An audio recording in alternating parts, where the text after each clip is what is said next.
Good afternoon. I'm so pleased to welcome you all here to BAM PFA. My name is Greg Niemeyer. I'm a professor of media art at UC Berkeley, and we have a public lecture series that coincides with our course on creativity and practice. My co-instructor, Lisa Weimar, and I are really thrilled to welcome a whole series of wonderful guest speakers to the stage here. And our very first guest speaker for this season is Viv Qiu. So Viv Qiu I first saw speaking at the Gray Area Stadium Theater in San Francisco, and they made such an amazing presentation that I said to myself, this is the future. Viv Qiu is the future. Come here to see what the future is all about. And I promised myself to invite them here, and so I'm very glad that you could make it today. So maybe you already read the biography of Viv, and I will just focus on the title, which is The Avant-Garde is the Friends We Made Along the Way. And I think that's so true, and I experienced that in many different ways myself. So please give Viv Qiu a very warm welcome. Thank you. Thank you.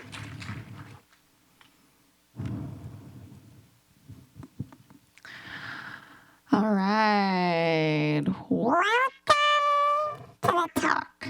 Welcome to the talk. My name is Viv. I will be talking. And I will be talking about the world-building potential of making experimental art for an hour. And if you don't have an hour, the whole talk can be summed up in these two emojis. Art palette equals handshake. Thank you. Thank you. But the title of the talk, if you do have time, is perhaps the real avant-garde is the friends we made along the way. My name is Viv. I use all pronouns. I'm born and raised in the Bay Area, co-parented by Chinese immigrants and the internet. And I'm the founder of Output Field, which is a nonprofit that I'll tell you a little bit about. But before that, I want to thank my friend Danny for giving me this voice effects machine. If you haven't noticed, my voice is going to change throughout the show. Don't be alarmed. Don't be scared, it's just for fun. All right. So we're going to start with a body scan, and then we're going to get into the organization, and then talk about some practices that I've thought of to build world through making experimental art. And then we'll have a little activity. Does that sound good? Yeah. Okay.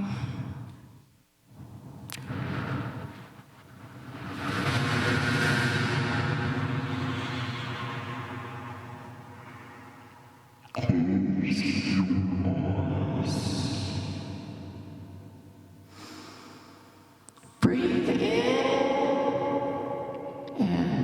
and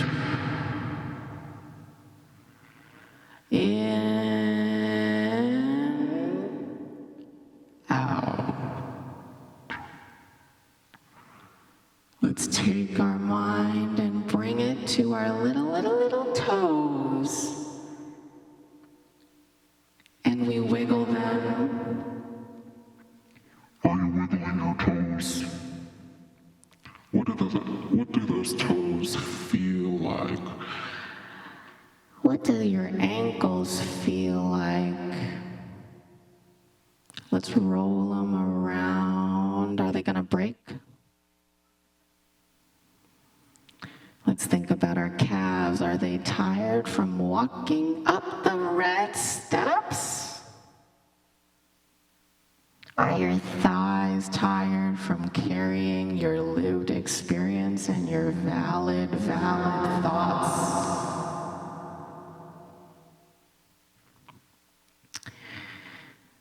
As we bring our attention to our belly, our little belly, we put our hand on it. And we breathe in and out.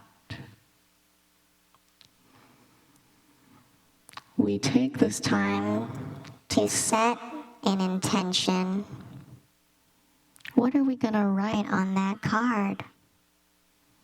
What are we going to write on that card? Everyone's going to wonder what I write on my card. What am I going to write on my card? You have an hour to think about it. And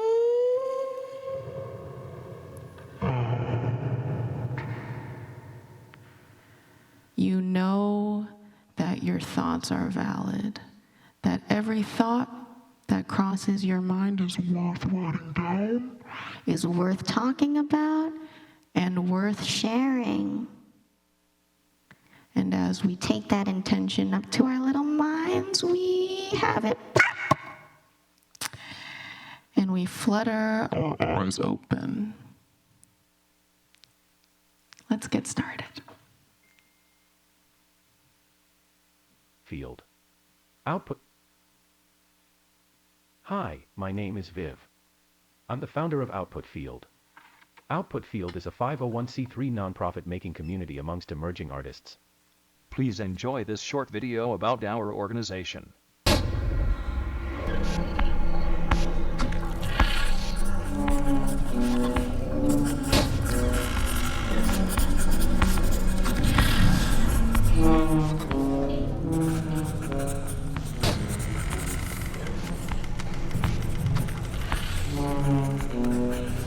Output Field is a placeless coalition providing community for experimental artists, curators, and venues.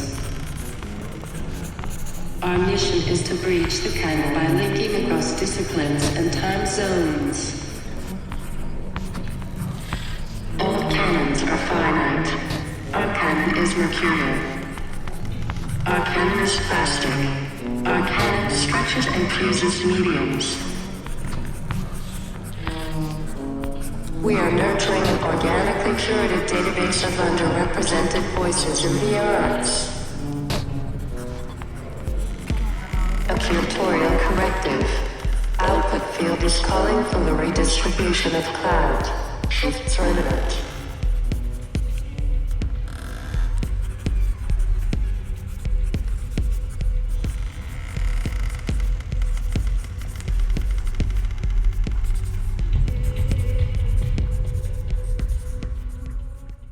Since the early pandemic, Output Field has been working on ways to help institutions reorient themselves as hubs for emerging artists, instead of fancy hoarders and peddlers.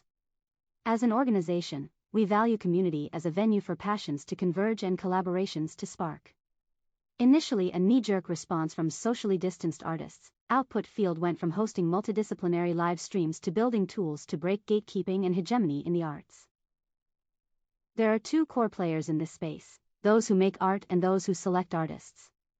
Together these two parties operate in complex mechanics of clout, juggling hierarchies of taste, identity, class, and capital. Historically, what is canon is also patriarchal, heteronormative, ableist, classist, and Eurocentric. Translation: stale. Herein lies the problem. There's something wrong with the way we've decided who makes good art, and who makes bad art. There's something nefarious affecting which art sells and which art doesn't. These problems are structural. Institutions rely on top-down curation instead of community-based curation. This means only a select few are tasked with thinking about which artists should be given an opportunity. These problems are also radioactive. When male gaze or appropriative heuristics are brought into a canon by curators who cannot see it, artists who are hurt by those things are forced to tolerate it, even condone it in order to be recognized by institutions. For example, if you want that opportunity, you need to be nice to that curator who clearly hates women. In this way, clout has gravitational pull and can bend identity, ethics, and sense of self. Therefore, we must be careful about who is passing out clout. Output Field aims to address the dearth of thoughtfulness in curation at an institutional level. Here's what we're building: a referral-based directory of underrepresented artists.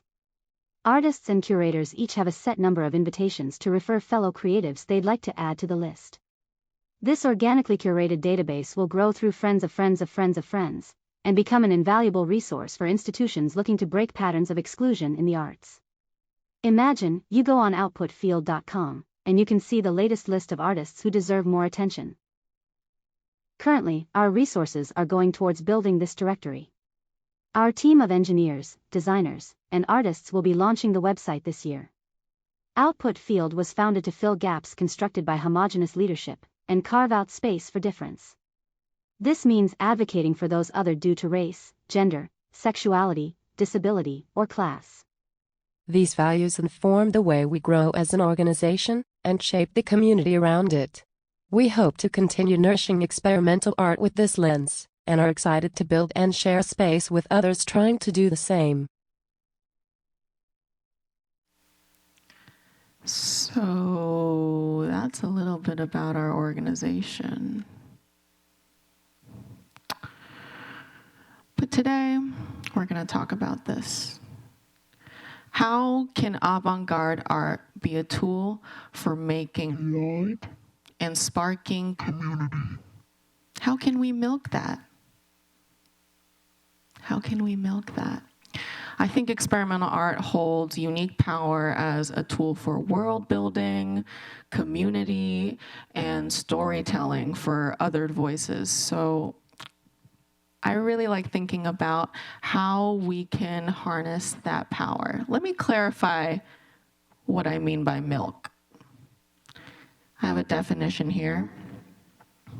To milk. To understand the moving parts, to harness the potential of something really, really cool. Really, really cool. There's two parts here. There's the moving parts, and then the something really, really cool. So today we're going to talk about the moving parts of experimental art making and how we can milk experimental art making towards the end of world building. So what is experimental art making? Let's just define it as challenging expectations through art. For art! It could be the output of your art. It could be how you are As an artist, where you belong as an artist. And we're talking about using that to make world building possible. How do we make world building possible? I think it's only possible through loving community and regenerative collaboration. I know it's a lot of words. It's okay. Loving community. What is that? That's a community that advocates for itself and others it shares space with. That means maybe a powerful community, maybe it's a radical community, maybe it's a community that actually is in need of more support and resources. But any community that is able to build a world sustainably is one that centers love. one that centers love. I love you. And regenerative collaboration, this definition is actually a collaboration between me and my friend Sammy, who is a co-founder of New Art City. I'll get into that a little bit later, but New Art City is a digital exhibition space. And we sat together and we thought about what makes collaboration regenerative. And we thought of long-standing symbiotic relationships, Win-wins. a culture that centers sharing knowledge and resources, evergreen projects that have life after birth, which is to say that they look different every time you go back to them. They're always growing. And I think that's only possible with a cycling body of people where past residents are placed in conversation with current ones. All right. So that's what we're talking about. We're talking about milking experimental art making towards the end of world building. Does that make sense? I thought of 3 practices to make that possible. You don't need to stress out too much. You don't need to know what these mean. We're going to get into it. We're going to get so into it. But the first one is break mold, build world. Second, make work, make friends. And third, command Attention and gather support. Break mold, build world. When you distance from orthodox tenets of art, the community you have and can offer access to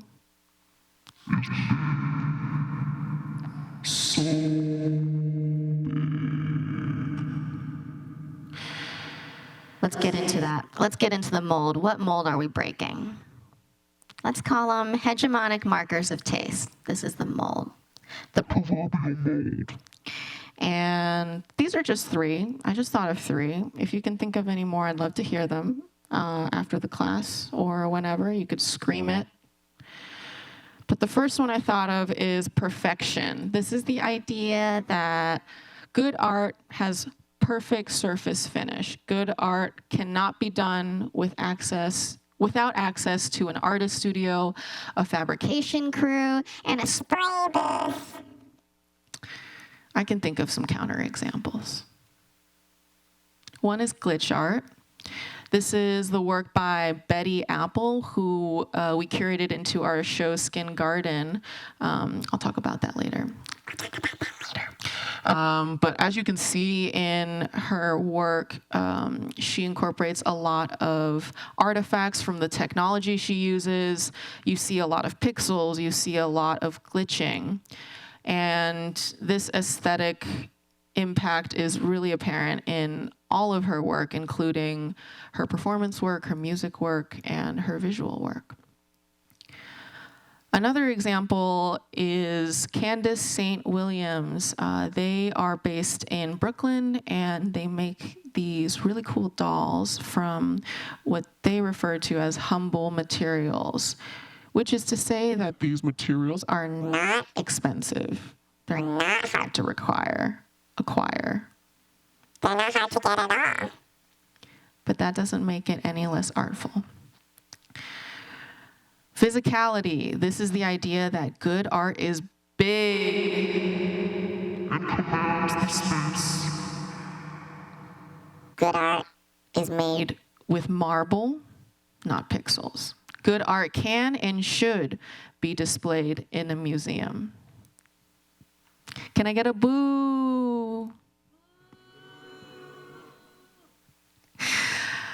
Okay, one counterexample is digital art, a really burgeoning scene of digital art. I don't know if you guys have been on Instagram, but that is one of the native places where digital art lives. And this particular piece is a sculpture by Kushagra, based in Calcutta, and he's also in our debut exhibition, Skin Garden, but he plays with a lot of synthetic and organic textures and shapes that would be a lot less easy and accessible to wield with marble, I think. Another thing that should never be in a museum, maybe, I should never say never, is tattooing. This is Hyodo Machine, based in Seoul. She makes really cool work based on 3D model images and tattoos them onto skin. Tattoos are meant to frame the body. They are meant to accentuate body parts. They are meant for skin. They are designed for skin. They age with skin. This is their native format. Relatability. Good art appeals to the Eurocentric, heteronormative, able-bodied perspective. Can I get a boo? Thank you. Lots of art goes against this, but let's talk about one of them. Young Boy Dancing Group. They are a dancing troupe that incorporates a lot of motifs that you might think are a little uncomfortable for the heteronormative perspective, maybe. Another one that's very different is called Cloud Studies. This is by Forensic Architecture. They are a research agency that I'll talk about a little more later, but they focus a lot on storytelling around crimes against humanity and colonialism and militarism. I'm excited to show you guys. So, This is hard to do. This is hard to push back against. But when we do push back against these hegemonic molds, we take and make space For community that is building new rules of engagement. When we break these rules, we make it easier for others to break those rules. And so, being weird is a labor of love. Being weird is a celebration of truth. It requires love of self to commit to and love of others to sustain a culture around. To stay weird is to resist expectations of you as a person, the work you make, where you belong, When we carry weirdness, it creates a schism in normalcy, and the world becomes bigger for those not respected within orthodox frameworks. does that make sense? What I'm trying to say is when we make Weird work, we find community with others resisting normative frameworks, whether they're institutional or classist or hegemonic. Weird work centers the concept over the object. And that's what's so cool. When we look at experimental art, we're more concerned with where it's located in culture, in structures of power, or in community, rather than material cost or color, material, finish. I'm not the first person to say stuff like this. So I'm going to tell you some quotes from some really cool people. One of them is Legacy Russell.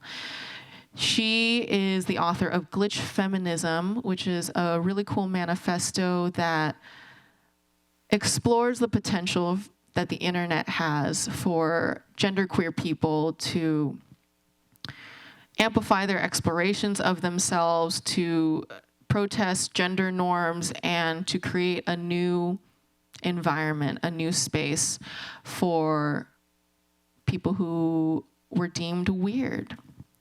So here are some quotes. We will take up space and break this world, making new ones. Through refusal, we aim to deconstruct and dematerialize the idea of the body as we move through time and space, as wild forms building toward even wilder futures. Therefore, the political action of glitch feminism is the call to collectivize in the network, amplifying our explorations of gender as a means of deconstructing it. Now here's my favorite.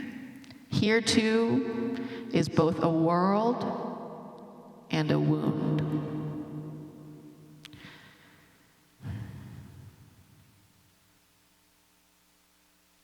Those words pair very well with thoughts from my friend Alejandro Junyao Zhang. He wrote an essay about how post-club aesthetics create space for queer visibility in China. And for those of you who don't know, post-club is a genre of music. Sounds like fucked up techno. Here's some quotes. Post-club aesthetics as an underground club music style of deconstructivism, combined with music visuals, video arts, electronic music, and performance, adapts itself to Chinese social systems and becomes a shelter for new generations who speak for themselves and who look for the liberation of their identity in China. The deconstructivism of post-club aesthetics harmonizes with the queer ideology which reconsiders gender and rebuilds the binary social structure. It makes post-club a utopian space for queer people to gather community and share information. When the club kids and DJs try to express their frustration, deconstructivism is reflected in their artistic practice. Motifs like deconstructed musical structures and visual elements are reconstructed into new forms. It establishes its own utopian and surreal visual aesthetic and unpredictable music style. this is what this is about. Post Club doesn't really have anything to do with queerness, but somehow this became a beacon for queer community in China and everywhere else in the world, which is special. And actually, I met somebody in this club space, in a post-club setting, Venus in Foil, aka Emily, and she ended up curating this exhibition with me. But we're not going to talk about that right now because I forgot about this video. Let's watch a little bit of Alejandro's music, shall we?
Like I was saying, I met somebody, Emily, and she ended up curating our debut exhibition as an organization together.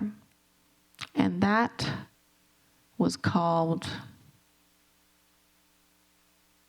Skin Garden. I'm going to play some videos to tell you about Skin Garden.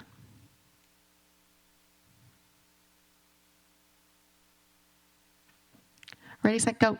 These values informed a virtual exhibition I curated for Output Field, Skin Garden. I worked with 2 other curators to create 3 immersive experiences inspired by bodies, in context with queerness, semantics, and multiplicity. Skin Garden was the result of remote collaboration between 30 artists around the world.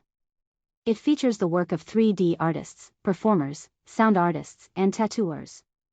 The show centered narratives that are underrepresented in the male-dominated field of 3D art: women, LGBTQ+, and people of color. On opening week, we hosted a DJ live stream event, a panel discussion, and a reading of theory that inspired the show. This is the video we released to announce Skin Garden.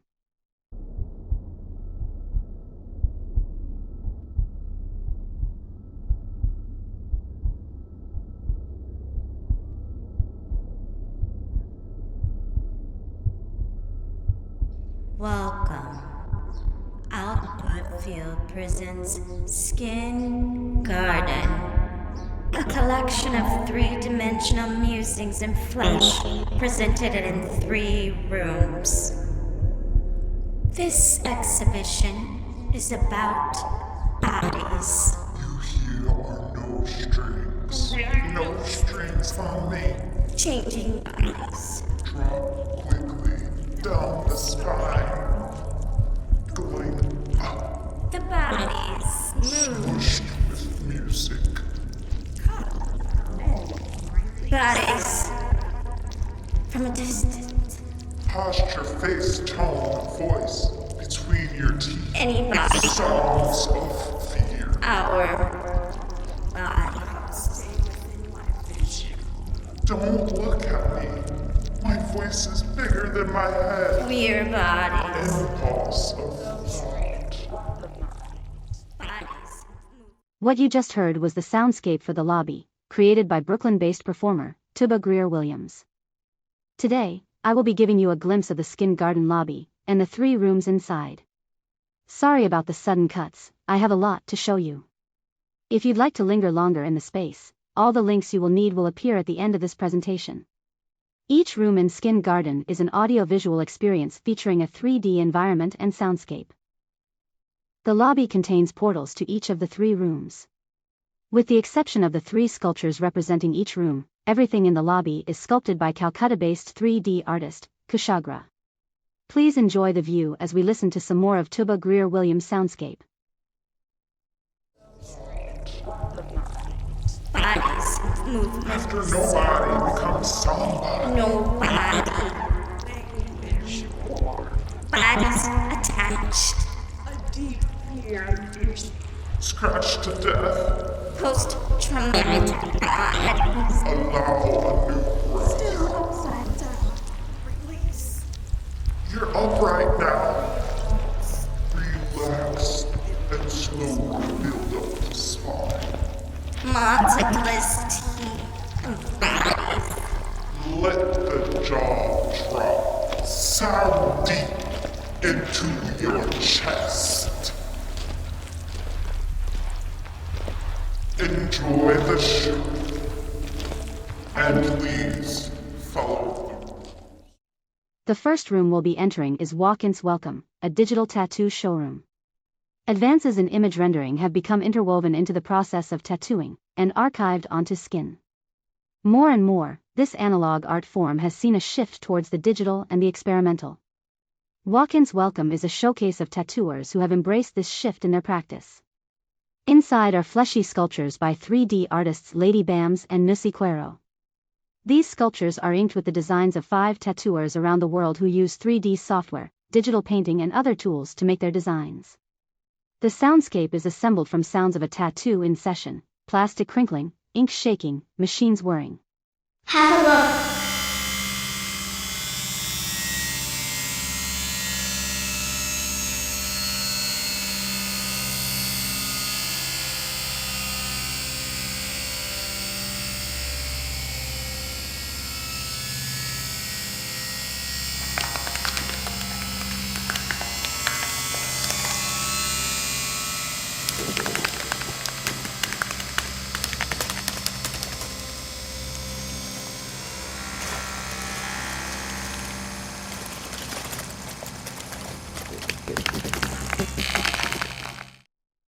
The second room we'll be visiting is Bodies Unhinge.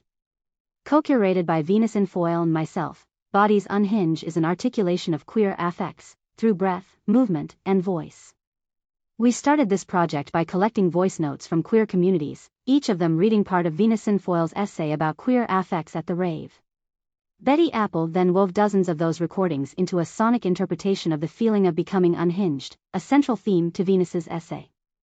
Betty's soundscape is brought to life through I.O., our 50s choreographed sculpture whose movements represent an assemblage of queer bodies sourced from their queer movement motion capture database.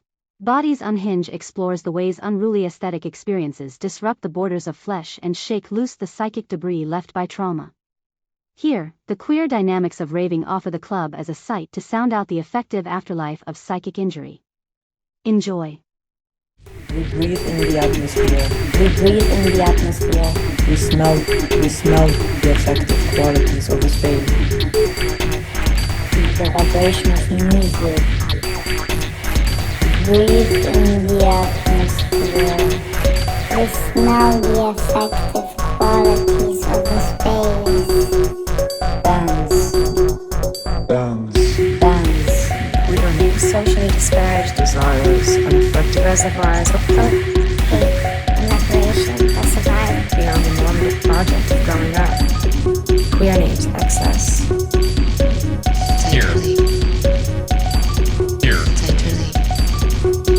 Unruly aesthetic of assemblage.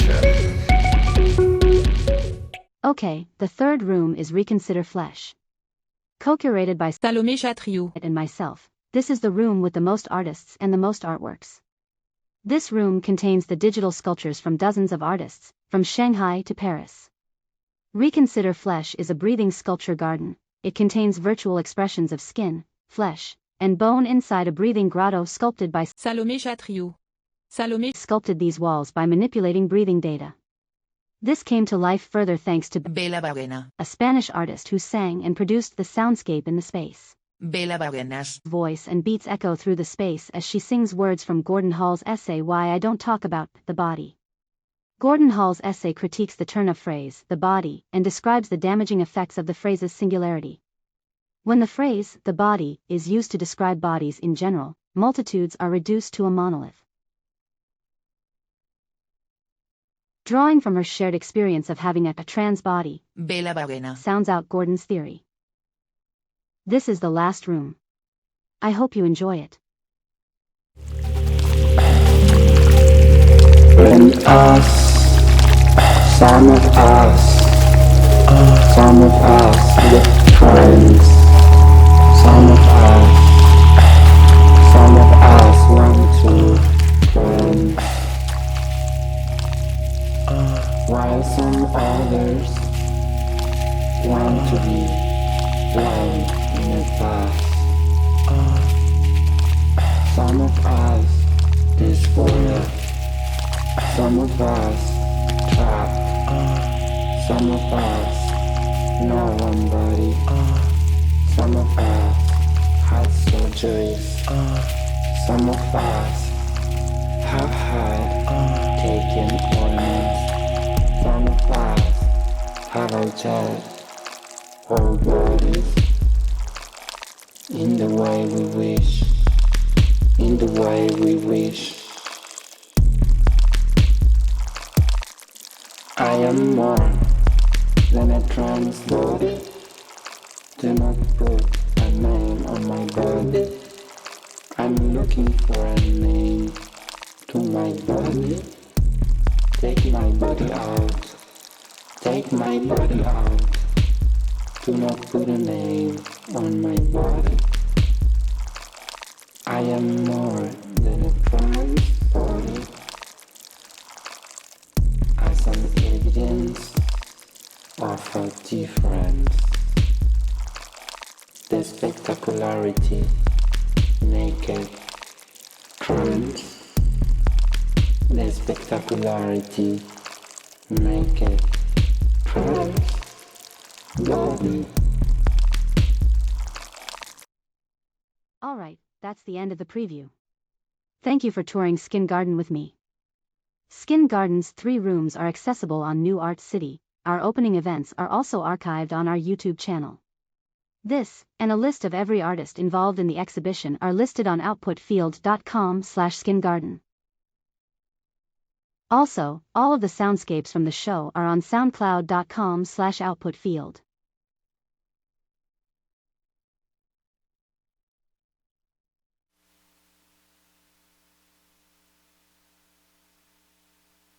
The second practice, we're on to the second practice, which is make work, make friends.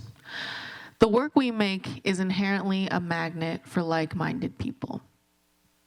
These communities grow to become seeds for collective action.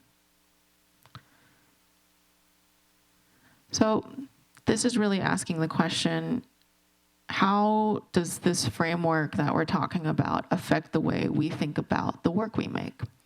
And I think when we consider art as a beacon for community rather than an art genre, it frees the work from being a direct agent of change and allows it to act as a magnet for community members who are passionate about that change. In other words, that makes me want to make art, to make friends, to make change, to make art, to make friends, to make change, to make art, To make friends. to make change, to make art, to make friends, To make art. Doesn't that sound fun? Good art isn't something that is big or belongs in a museum, but it's also not something that magically saves the bees. It can be something, though, that brings people who care about sustainability together. So under this framework, art can look like a lot of things, as long as you can make friends. It can look like a YouTube video. It can look like a meme. It can look like kimchi making night. We'll get into that later. Making artwork becomes an effective community tool when you're able to engage with the people in that way. Let's talk about a beacon, shall we? Here's a beacon. I found this beacon by Andy Slater. It's called The Sound. Hold on. It's called the Society of Visually Impaired Sound Artists Manifesto. I am Andy Slater. I have been blind for over 20 years. I am the founder of the Society of Visually Impaired Sound Artists. Our mission is to promote sound as art within the blind community, and through our efforts, we hope to spawn new composers and artists. We find it very curious that the number of sighted sound artists outweighs the blind ones dramatically, and we would like to change that. Here are our demands. We request the inclusion of sound in art education for the blind. We want museums that offer audio tours and touch galleries to assign equal funding for sound-related works and performances. We request production grants for workshops, recording residencies, and touring support. And most importantly, we wish to provide artists with accessible audio technology. And with the proper funding, we can expand the reaches of an art form where blind people do not have to rely on a sighted guide to tell us how to experience art.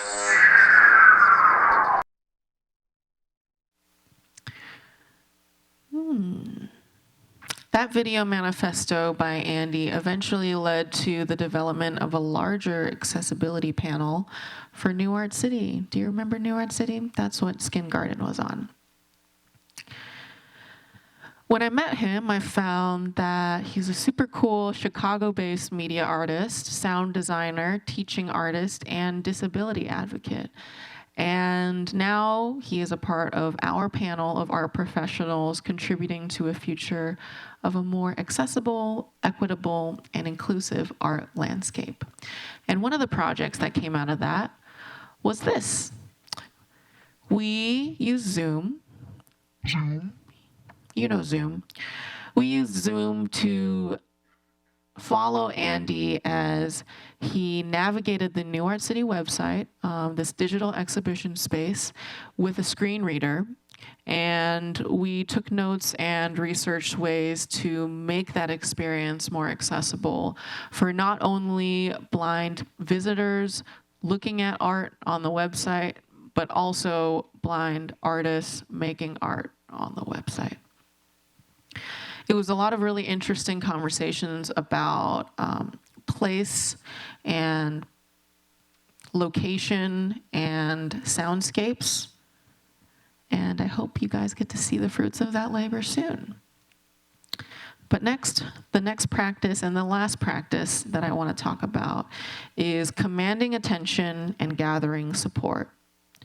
Artfulness is an instrument to compel people to listen, to be in awe, to be struck. Making art can project voices that have been systemically muted. How do we do that? Let's make people feel something. Because if you make people feel something, you make people hear you. You could make them cry.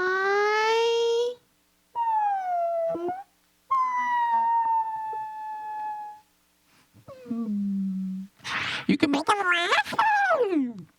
You could make pause.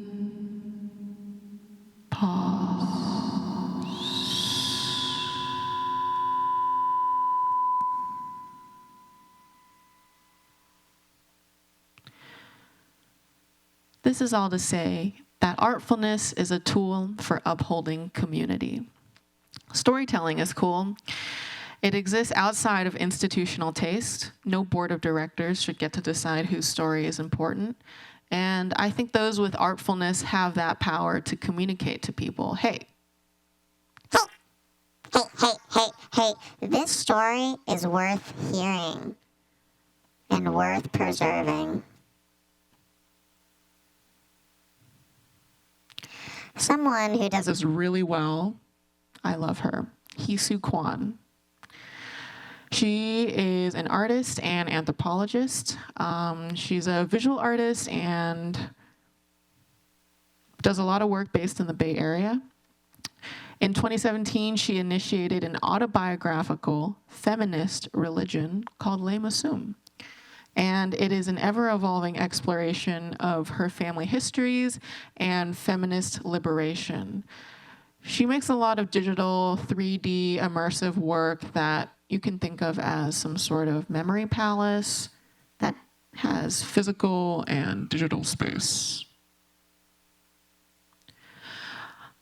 And one of my favorite examples of the power of storytelling is Hisu's recent residency at 41 Ross.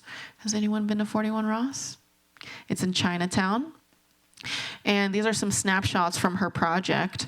She went around to Chinatown, the neighboring small businesses, and told their stories, did 3D scans of their space, and wove together something very beautiful that I will show you right now. Just some clips. I'm pretty sure this is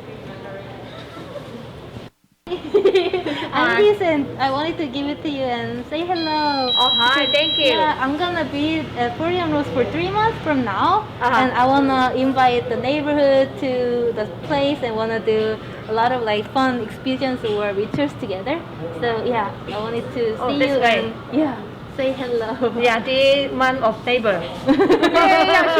他会做我们这个在搬进来 Ross 3个月，然后我们是旧金山中华文化中心的 CCC 的。对对，我是 YY， 你好，乔。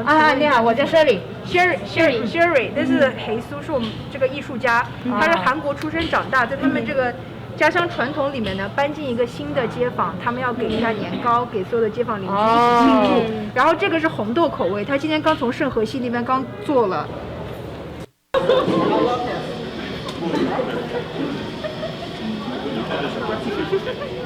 Using 41 Ross as my studio and the venue to communicate with the neighbors and small businesses. And yeah, and in March, CCDC and I share the space together, so we are kind of like roommates. so I'm so happy to share my story with you and learn more about you guys. And when I recall myself, I think my religion was patriarchy and Catholic. Like, yeah, my family believed in patriarchy as well, not only Catholic. So I was kind of like, yeah, the grandma and great-grandma kind of like forced me to follow the word. So you're scanning on the left, then you go high, and then you're scanning on the.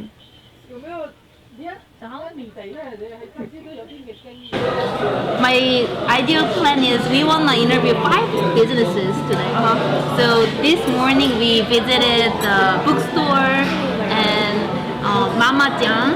We interviewed Mama Jiang, and we went to Chinese medicine store and talked with Miss Liang. So what did you learn? What did you learn in particular? I think, actually, to be honest, before, I mean, like, I was thinking about it from yesterday while, like, since the movie we watched, Chinatown Rising, because before that, I was kind of, like, trying to understand what I can do during residency and also, like, the neighborhood, and I was, like, trying to figure out the direction, but it was a little bit hard, but I kind of realized that there is some really, how can I say, the core concept of the project what I'm doing here and my other Lamison project has shared something.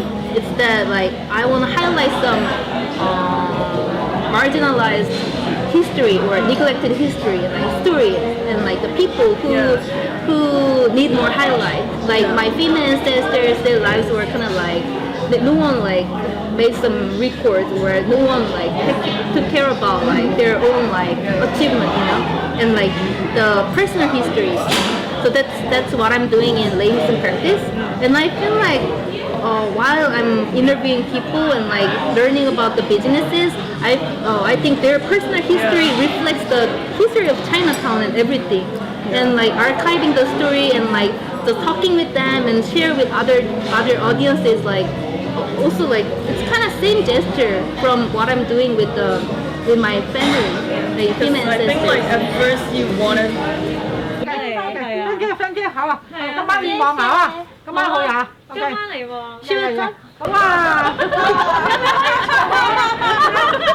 樣啊，中文食晒係啊，咁得啦，好啊，哇，可以坐啊，可以坐上去，有冇興趣啊？係咯，可以，有冇興趣啊？我想去嘛，坐啦，得唔得啊？戴個手套啊，我可以陪住你，我想去啊，David would love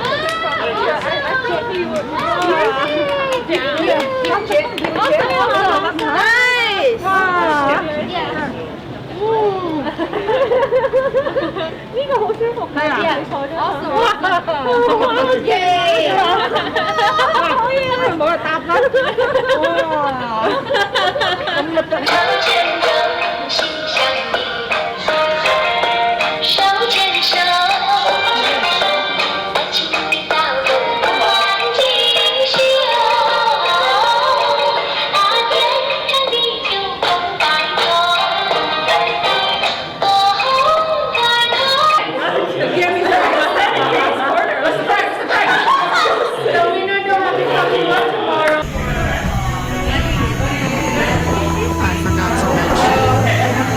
I forgot to mention Hisu invited me as a tattoo artist to do a tattoo pop-up at 41 Ross.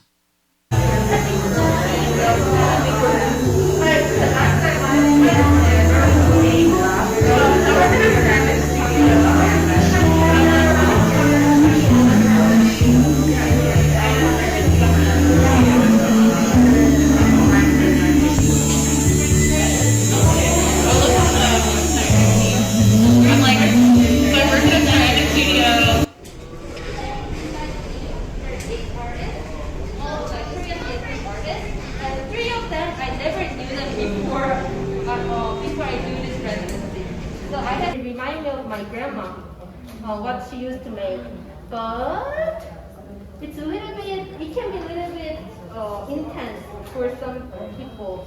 So who want to try the pocket chip? I can give little by little. Who want to try? Okay. Good job. I really like it. It's really great to cook. Actually, it's great to have it with ramen.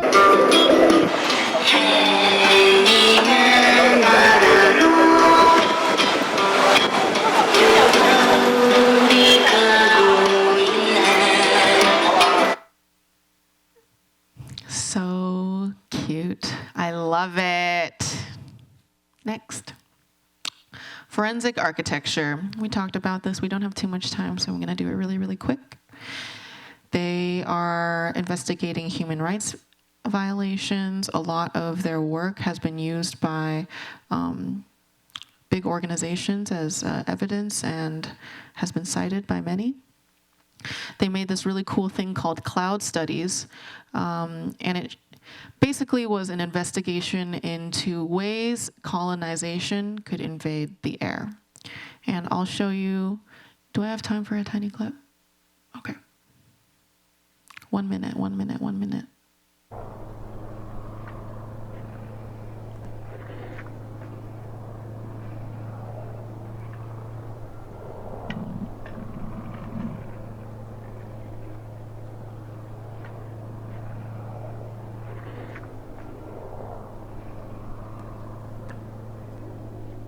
In 2014, Israel began using aerial crop dusters to spray a toxic herbicide, mix of glyphosate, oxyflorophene, and duron, along the eastern perimeter of occupied Gaza. It did so in morning hours, when easterly winds carried the toxic clouds deep onto Gaza territory, destroying Palestinian crops and livelihoods. Together with local farmers, we collected samples of affected leaves.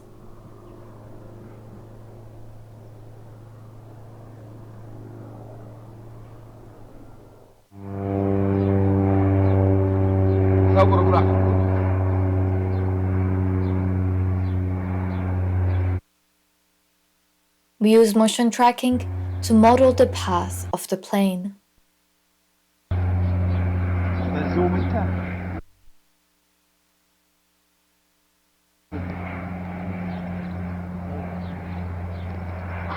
والله قاعد تنزل زول لهم فرشت. Fluid dynamic simulation demonstrated the effect of spraying, considering the meteorological conditions. It shows another way in which colonization could invade the air.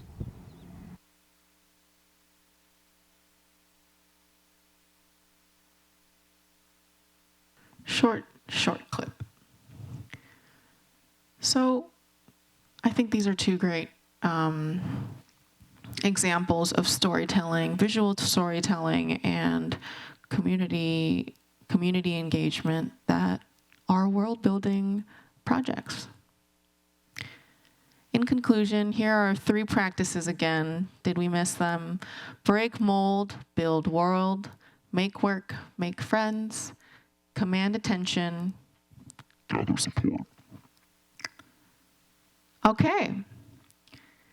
Now we are going to do our activity. Everyone take out your little postcard that you got.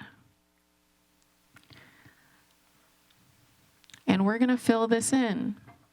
Think about what kind of community you want to make a beacon for. It doesn't have to be about art. And as you shuffle and shuffle and shuffle and shuffle, I'm going to read some examples. I want to build a community of self-taught tattooers who center body autonomy. I want to build a community of trans farmers who center mutual aid. That's my partner.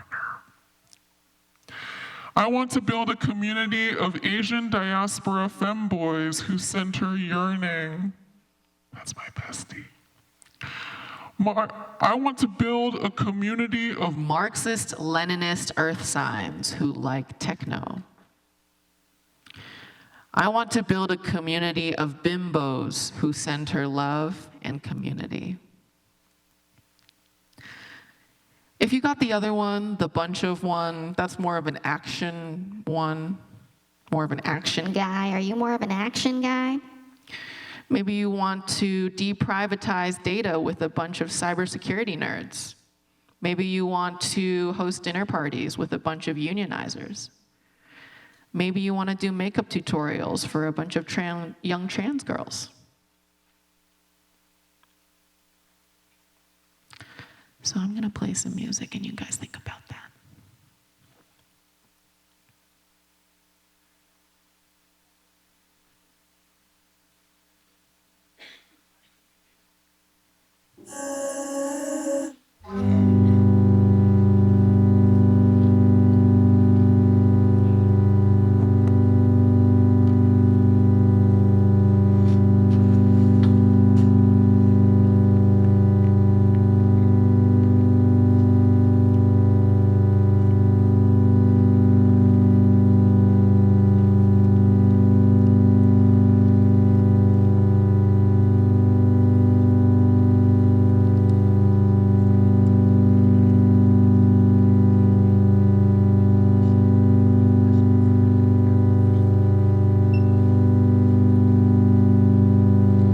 Just 2 minutes. You had a whole hour to think about it.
a manual fade out. Okay, really quick. If you guys want to help out with the org, go to this website. I want to thank Fast Imaging in Berkeley. They printed all these cards out. I don't know if anyone from Fast Imaging is here today, but he promised me he would come. Thank you, Kuav, Community United Against Violence. It's a nonprofit based in SF/Oakland, and they've inspired a lot of thoughts about community for me in the past couple of weeks. And thank you, New Art City, for being a regenerative comrade. That's it.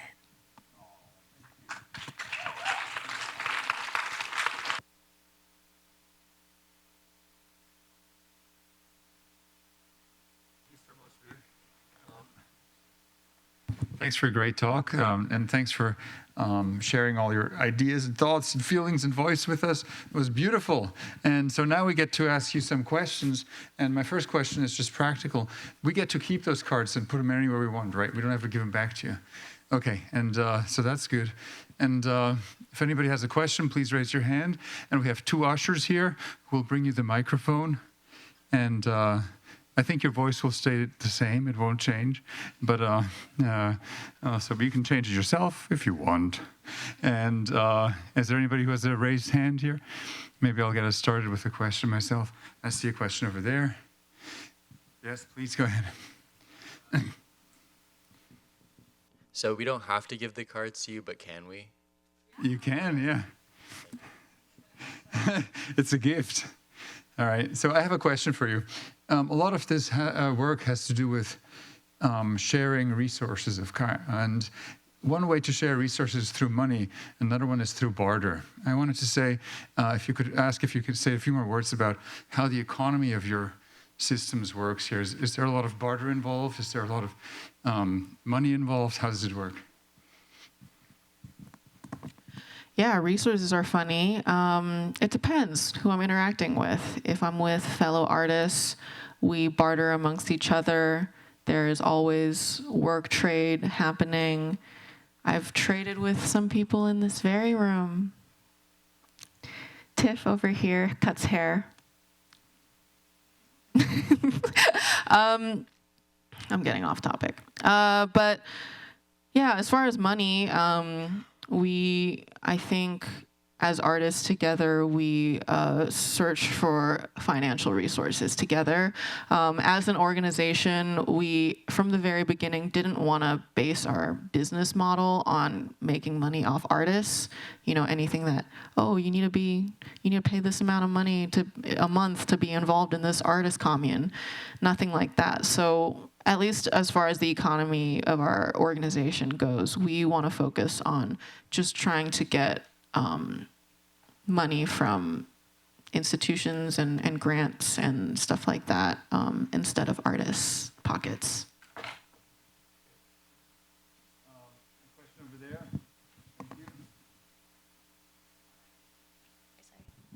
How did you get started with art? Like, what type of medium did you use initially, and then how did your artistic explorations change? I was always a classic art kid, like drawing all the time, doodling all the time, visual art. And I went to industrial design school where there was very little joy in drawing, besides drawing a water bottle really, really, really well and realistically. And then after that, I drew a little more, and then I started tattooing and started to notice that I'm in community with super, super, super cool people, and just started thinking with them, having discourse with them, and that slowly became my medium. But tattooing is also right now. I know that you mentioned that you do experimental art. I was just wondering, like, how have you seen that impact, like, a community, or what community has it helped? Yeah. Well, it's the community we are trying to help is experimental artists. So we've managed to get some funding for certain art projects, and that is mostly how we're directing our resources. As far as Hisu's project, for example, I think she made a big impact in Chinatown and kind of brought some more people, brought some awareness. But as far as material things, I'll have to ask her. Yeah.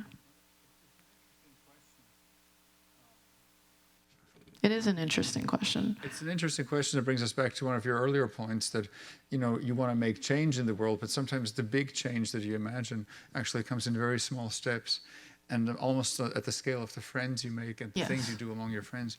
And that is not to be underappreciated, because ultimately it's that carries the most political force, where really new ideas can start. Comment some more on that. Yeah.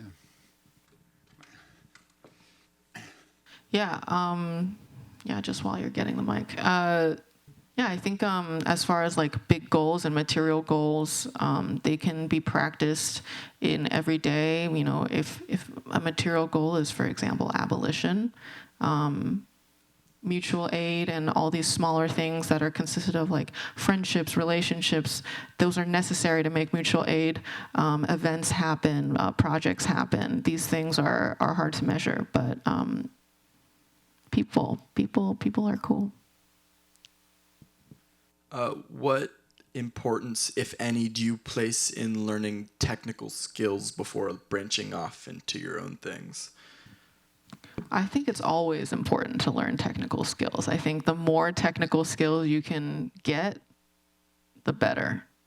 So there's no binary, you've got enough and you've got not enough. It's always going to be, one mark is, think about what you want to do.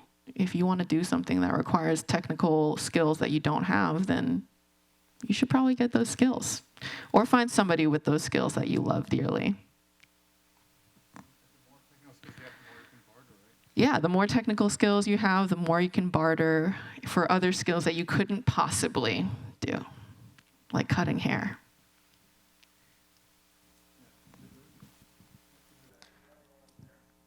Hi, my question is, how do you stay motivated to create and express yourself in a world that not only doesn't reward quote-unquote weirdness, but also kind of punishes it? Yeah, I think that motivation is like not even internal, it's totally external. Like I was saying, when we make weirdness, when we carry weirdness, we make weird space for other weirdos, right? And a lot of the time when I don't have the energy to be that and to fight that normalcy, other people fight it for me. And a lot of people have been fighting it for me for decades. So yeah, I guess community, being inspired by people that I have like a strong connection with. And yeah, this reward is exactly what I want to like turn the table around, I guess. There is reward. There is reward for being weirdness. It's just that it's hard to see. The reward is that we get to make community with people that are together, also cast as weird. And that's a very powerful community to have. So yeah, all comes back to community, I guess. And I try to hold that my goal for my art is just to make beacons for this weirdness. And if I can find other people through that, then I feel good.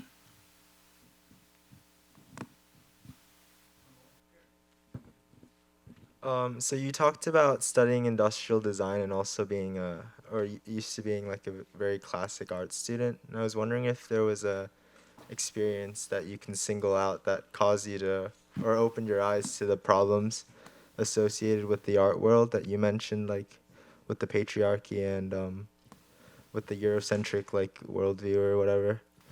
Sorry, yeah. I don't remember everything. Sorry. Yeah, that stuff. Yeah. I think I've always been very experimental and trying to seek edge.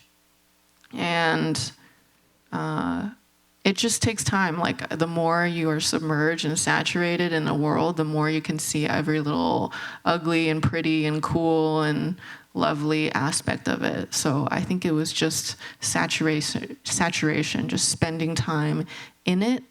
And I think the leap that I took to really understand like institutional critique, or even try to begin understanding it, is when I decided to help fellow artists and like uplift my community of artists. That started making me think a lot more about how artists interact with the outside world as opposed to how artists interact with their art.